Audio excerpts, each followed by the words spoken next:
ছোট্ট বন্ধুরা, আশা করি সবাই ভালো আছে। আজ আমরা শুনব একটি গল্পের নাম পায়রা ও বেদ। তাহলে শুরু করা যাক। এক বনে একদল পায়রা থাকত। তাদের দলে একজন দলপতি ছিল। একদিন ভোরবেলা ওরা খাবারের খুঁজে উড়ে যাওয়ার সময় দেখলো যে মাটির উপর এক জায়গায় কিছু ধান ছড়ানো আছে। সবাই যখন ওই ধান খাবারের জন্য নিচে নেমে এলো, তখন ধানের উপর বসার সঙ্গে সঙ্গেই জালে আটকে গেল। আগের দিন রাতে এক শিকারী পাখি ধরার জন্য ওই ফাঁদ পেতে রেখেছিল। ফাঁদে আটকা পড়ে পায়রারা তো চেঁচামেচি শুরু করে দিল। এমন সময় ওদের দলপতি এসে হাজির হল।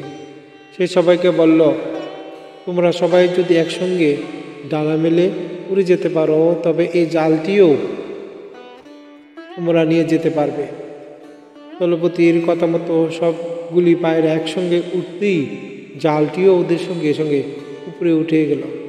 পায়রাগুলি উঠতে উঠতে পাহাড়ের উপর তাদের বন্ধু ইঁদুরের কাছে গেল। ইঁদুরের সঙ্গে সঙ্গে ওদের জাল কেটে বের করে দিল। এই গল্প থেকে বোঝা গেল, একথাই বল।